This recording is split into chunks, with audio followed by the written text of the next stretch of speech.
Brandon Thomas and Diego Olategui explore Jackson Hyde's life as the hero is confronted by a mysterious armored being who wants to dismantle the young man's life one piece at a time. Brandon Thomas begins his Aquaman storyline with a bang, exploring Jackson Hyde's role within the Aquaman family of characters and the relationships he has with these characters, taking a cue from Future State and kind of teaming him up to take the Aquaman mantle possibly at the end of this series. I quite enjoy how the story was structured so that when the villain is revealed along with their monologue about Jackson living this kind of protected and pampered and privileged life, you can kind of agree with him in a way after seeing all this sort of stuff. Obviously we know that Jackson works very hard for his role as Aqualad and possibly Aquaman in the future, but I like the idea that the villain is there to make us and other characters in the book question if that is true, and all the seemingly random everyday things Jackson does this issue are connected somehow and throw the hero a curveball in terms of how he deals with this threat, since it's not just one he can just punch away, even though he does try a little bit here. Diego Olategui joins as this series artist with some really wonderfully coloured pages that does a great job contrasting the bright blue of the oceans and the orange of Jackson's costume, helping him stand out amongst all of the pages, so you're kind of solely focusing on him. Aquaman the Becoming issue 1 was a fun beginning to the passing of the torch story for Jackson Hyde, exploring the relationships around the hero and how he carries himself. I'm greatly looking forward to Jackson's journey towards the Aquaman title throughout this series and the threats he has to face. I'm going to give this issue a 9 out of 10.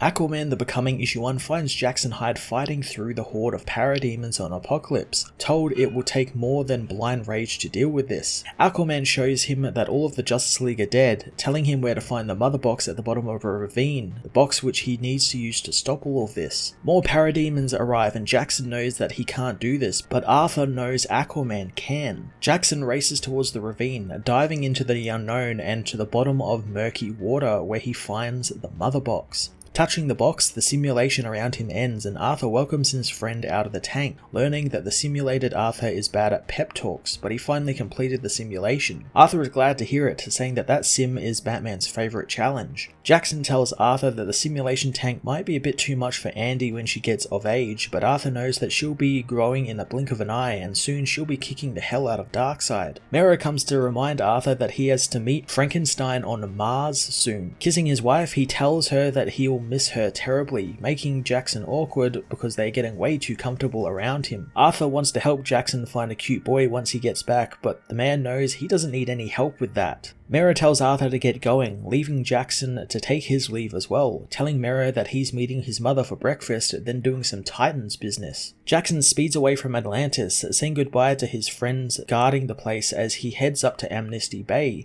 greeted by the beachgoers as someone spies on him from nearby. Jackson meets with his mother, reminding her that he's on main guard duty now that Arthur is on Mars. Jackson shows his mother some footage of him and Aquaman fighting the Fisherman, but his mother doesn't like the fighting, as Davey, their new waiter, comes by. Jackson is taken in by the handsome man, awkwardly ordering his usual breakfast and asking if he's new there. His mother holds back her laughter, wanting to see the video he wanted to show her. Their breakfast is ruined, however, by the cops racing by, so Jackson takes off with them. Davey returns, wondering where Jackson got to, but Lucia tells him to drop the act and she demands to know what his interest in Jackson is, knowing the boy was lying. Jackson meanwhile meets with Dwayne, learning that the human flying fish Vic Bragg has taken some people in a bank hostage, having already killed one person. The Titans meanwhile start their Zoom meeting without Aqualad, knowing that he's dealing with someone named the human flying fish. Sapphire knows he better join the meeting soon since she's too busy as headmistress of Titans Academy. Jackson joins in, telling them how he took down the villain with no trouble. After the meeting, Jackson meets with one of the hostages, one of the women who saw the man get shot. She wants Jackson to stay with her until she's not afraid anymore, so the hero sits down with her for a while before taking her for some lunch and seeing her home as he is followed again by someone unseen. Returning to the well at Atlantis, he loads up his trench campaign, but before he can join enjoying it, he hears someone call his name from the pool. The voice says that he's been watching him as a gold-armored man emerges from the well. The being says that there is no appreciation in Jackson since he never stopped to look around at his perfect life and ask the one question that matters: why does he get everything he wants? Jackson knows the man's suit protects him from their nanotech, wanting to see how much as both begin to fight. While Jackson manages to get a few hits in, the armored being proves to be stronger, knocking Aqualad around like he is nothing. The being throws the hero into the pool, detonating some underwater sonic bombs, destroying the entire tower. Jackson hauls himself out of the pool, disorientated from the bombs as he is attacked by Atlantean guards. The guards restrain him, telling him that he is under arrest for terrorist crimes against the Atlantean state, and he is to surrender or die.